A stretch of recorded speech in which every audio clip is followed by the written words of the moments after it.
They called her the People's Princess. But the people never knew the whole story. On August 31st, 1997, in the heart of Paris, a black Mercedes sped through the Pont de l'Alma tunnel, chased by flashes, hunted by obsession. At 12:23 a.m., the car hit a concrete pillar. Inside were Princess Diana, Dodi Al-Fayed, and their driver. Within hours, the woman who had redefined royalty was gone. The world stopped, and something inside the British monarchy cracked forever. The official story said it was an accident, reckless driving, paparazzi speed. But to millions, that answer felt too simple.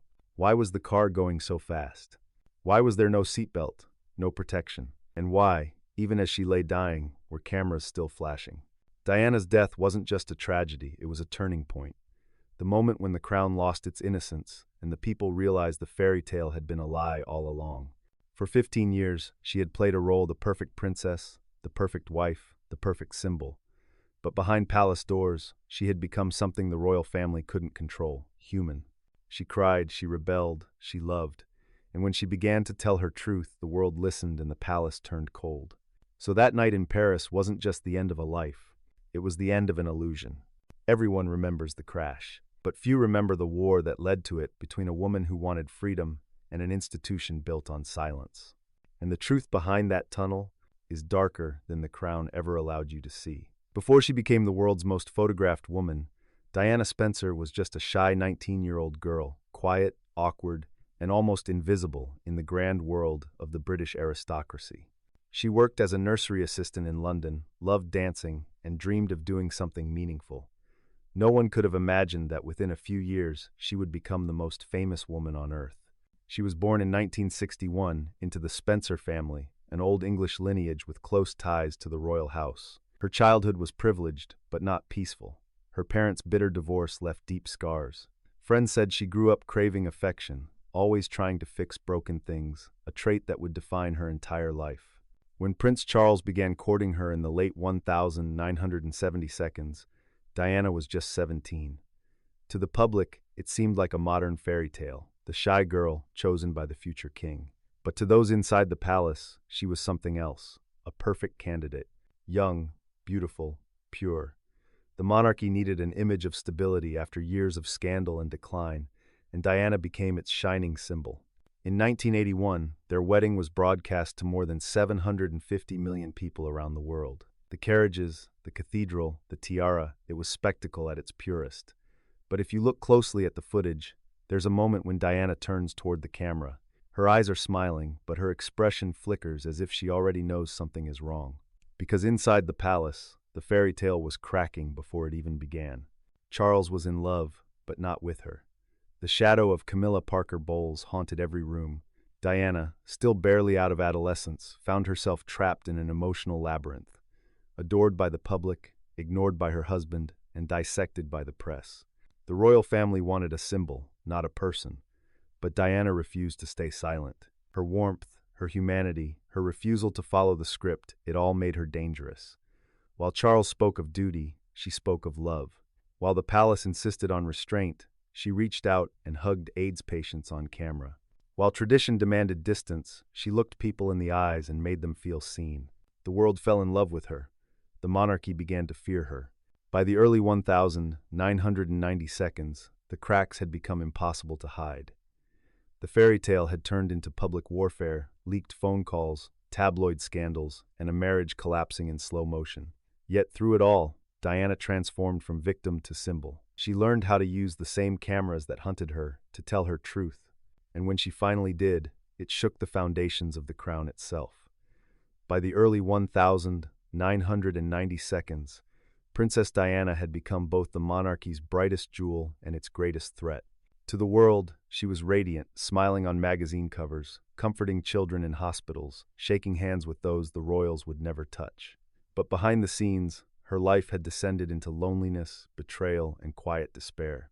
Her marriage to Prince Charles had crumbled.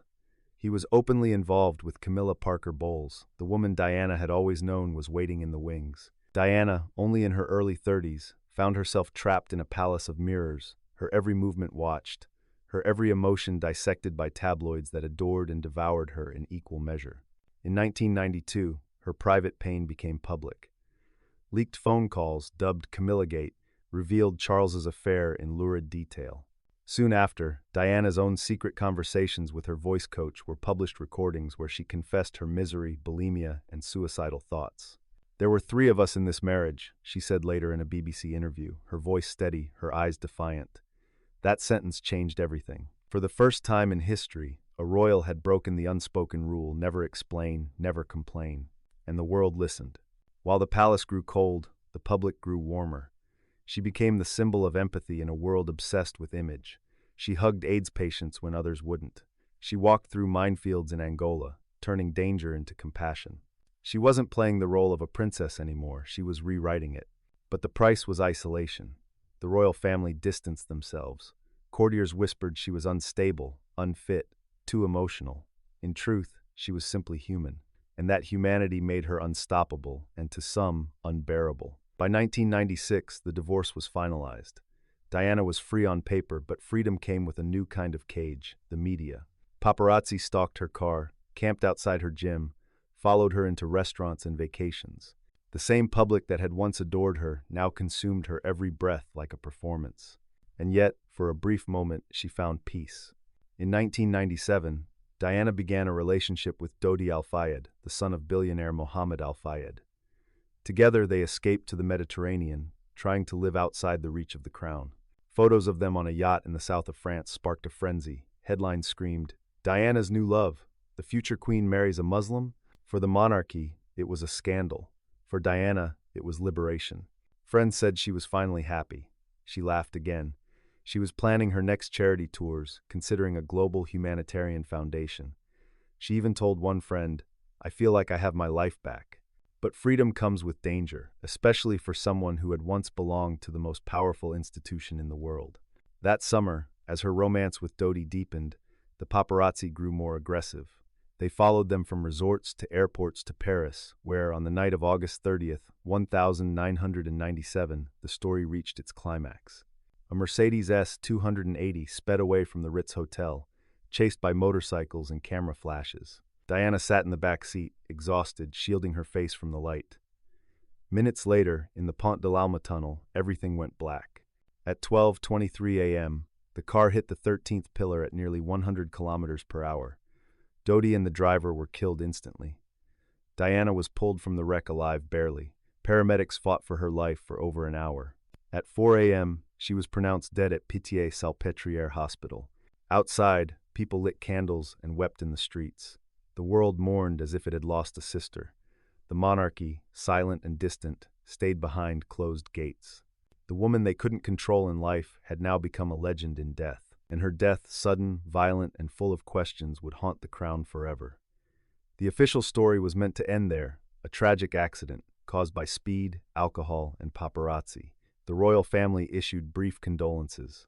The world wept. The case was closed. But nothing about Princess Diana's death ever truly felt finished. From the beginning, the details didn't add up. Witnesses said the car was moving too fast, yet the cameras that chased her disappeared seconds before the crash.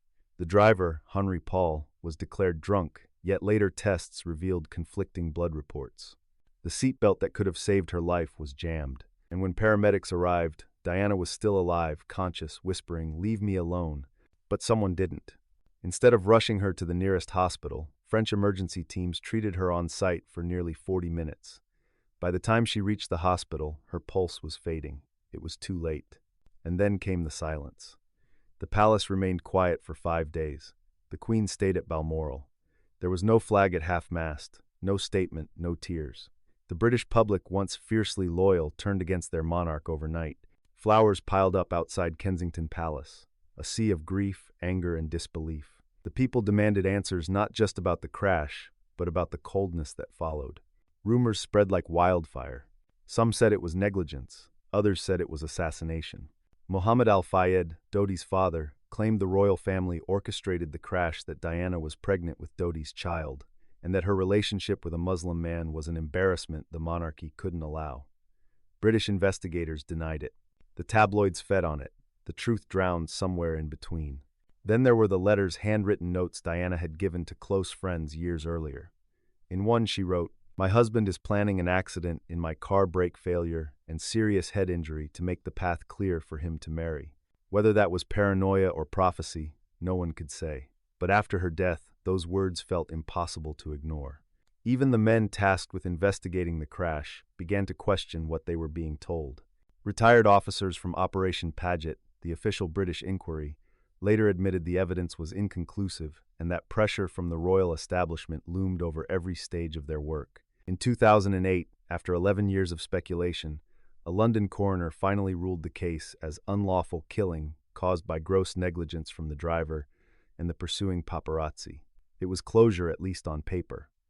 But the shadows remained, because Diana's death wasn't just the result of one night. It was the culmination of a life spent being watched, hunted, and controlled. The Crown may not have driven the car that night, but the system that demanded perfection, the same system that silenced her when she cried for help, had already written her ending long before Paris. In her last recorded interview, she said softly, "I'd like to be a queen of people's hearts, not this sort of queen sitting on a throne." And she was. But being loved by the people meant being feared by the palace. Her death wasn't only the end of a life, it was the collision between truth and power, image and humanity, silence and voice. And when that car crashed in the tunnel, it didn't just kill the people's princess. It shattered the illusion of the perfect crown. From this channel's perspective, Princess Diana was never simply a royal. She was the mirror that forced the world to look at the monarchy for what it truly was, a fragile institution built on image, ritual, and silence. For centuries, the British royal family survived by being untouchable, by keeping emotion out of view, by presenting perfection as permanence. And then came Diana Young, emotional, imperfect, real. She laughed too loudly, cried too easily, cared too deeply. She wasn't supposed to be that way. She wasn't supposed to make the crown feel human. But she did, and that's why they could never control her. Diana's life was a war between two forces, a woman trying to find her voice and a monarchy terrified of what would happen if she used it. Every time she broke protocol, when she hugged a child with AIDS, when she walked through minefields, when she spoke of loneliness on national television, she redefined what royalty could mean. And with each act of defiance, the palace grew colder. The tragedy isn't that Diana died in a car crash. The tragedy is that she had to die for the world to finally see her as more than a tabloid headline. The crown lost its most human face, and in doing so, exposed its most inhuman instincts. Even in death, they tried to control her. The palace delayed public mourning, fearing that grief would turn to anger, but the people, her people, made sure she would never be silenced again. That sea of flowers outside Kensington Palace wasn't just mourning. It was rebellion, it was love as protest. The monarchy survived, but it was never the same. Her sons grew up watching their mother destroyed by the same system they were born to serve. And decades later, that legacy continues the tension between duty and truth, between the crown and the heart. Diana's story reminds us of something universal, that institutions, no matter how sacred, cannot contain humanity forever. Eventually, the heart finds a way to speak. She once said, "I lead from the heart, not the head." And that was her sin. But it was also her salvation, and the reason she became immortal. Princess Diana didn't destroy the monarchy. She saved its soul, even if it cost her own. There's a moment, still burned into the memory of the world, a slow procession through London, a coffin draped in the royal standard, and two young boys walking behind it. Princes William and Harry, heads bowed, faces pale, following their mother for the last time. Silence, millions watching, a nation in mourning. It wasn't just a funeral, it was the end of an illusion. When Princess Diana died, something inside Britain changed. The people realized that the monarchy they'd worshipped for centuries could break, could bleed, could fail to protect its own. And the crown, for the first time, had to bow not to power, but to love. But even now, decades later, Diana hasn't disappeared. She lingers not as a ghost, but as a question. What happens when a woman built to be perfect decides to be real? What happens when a symbol learns to speak? Her legacy isn't just in her charity work, or her compassion, or her beauty. It's in the shift she caused, the slow, irreversible humanizing of the royal family.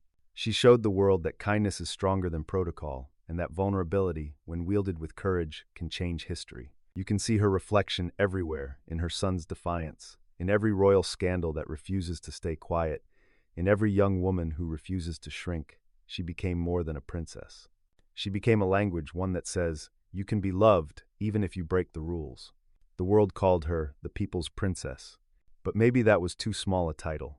She wasn't just the princess of the people, she was the heartbeat of a world that had forgotten how to feel. And though the tunnel in Paris has long gone silent, her story still echoes through every camera flash, every crown, every quiet act of rebellion that dares to follow her light. Some stories were never meant to be known, but now,